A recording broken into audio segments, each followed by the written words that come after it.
Friends তোমাদের একটা জিনিস দেখাবো, চলে এসো। বাট আমি ফার্স্ট টাইম দেখছি এগুলো, তাই তোমাদেরকে চ্যানেল করে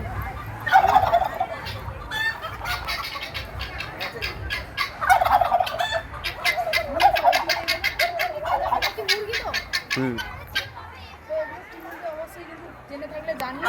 একটু ভালো করে একটু দেখে দাও, দেখতে পাচ্ছ, কাছে গিয়ে দেখিয়ে দাও একটু, ঠিক আছে?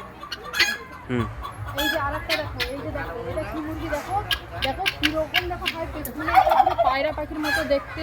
আর এই একটা দেখেছো, আর আরও আছে দেখো, কিরকম বড় বড়, দেখো কিরকম বড় বড় মুরগিগুলো দেখতে পাচ্ছ তো? দেখো ওই সাদা কালো, জানি না তোমাদেরকে ক্যামেরাতে কতটা দেখা যাচ্ছে, বাট সত্যি দেখেছো খুব ভয়ানক মুরগিগুলো। তো কেউ যদি জেনে থাকো কি মুরগি এগুলোর নাম, তো অবশ্যই কমেন্ট করে জানিও, কারণ আমি তো জানি না, সেই জন্য তোমাদের সবার সাথে একটু শেয়ার করলাম। তো জানে থাকলে অবশ্যই জানিও, ঠিক আছে? চলো আবার কিছু ইউনিক কিছু দেখলে আবার তোমাদের শেয়ার করবো।